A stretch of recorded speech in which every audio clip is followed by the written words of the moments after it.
से नहीं होता भरोसा रे।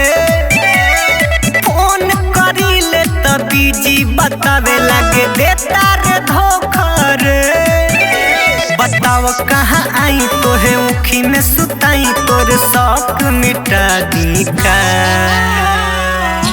कहत तोरा फोटो पर छिनार लिख के छिनारी स्टोरी लगा दी का। कहत तोरा फोटो पर छिनार लिख के छिनारी स्टोरी लगा दी का।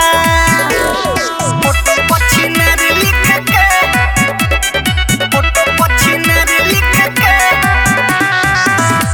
कहत तोरा फोटो पर छिनार लिख के छिनारी स्टोरी लगा दी। भइल बाड़े ते बड़का खिलाड़ी करेला मन दिही तोरा के गारी। दूसरा के धक्के सुतता रे अकबारी हमरा से काहे ते कइले गदारी। भइल बाड़े ते बड़का खिलाड़ी करेला मन दिही तोरा के गारी।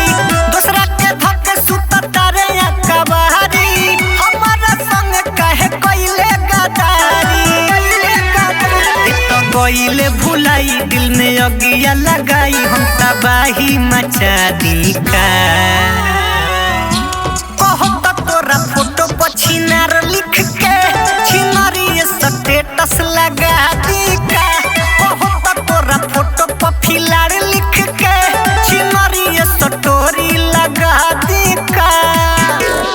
फोटो पर छिनार लिख के फोटो पर छिनार लिख के खुशबू रिकॉर्डिंग स्टूडियो कहला बिशनपुरा बाजार मिक्स बाय इमाम बाबू। रहल ना जाता तोरा के तेज के काढ़ी करेज लेके गइले त बरेज के। हमरा के काहे ते पागल बनइले अरुण जाला इमामवा के भइले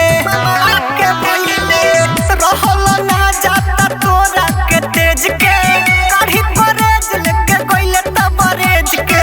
हमरा के काहे ते पागल बनइले अरुण जाला इमामवा के भइले। बड़े ते हर जाई न सहाता जुदाई अपने आप के जरा दी का।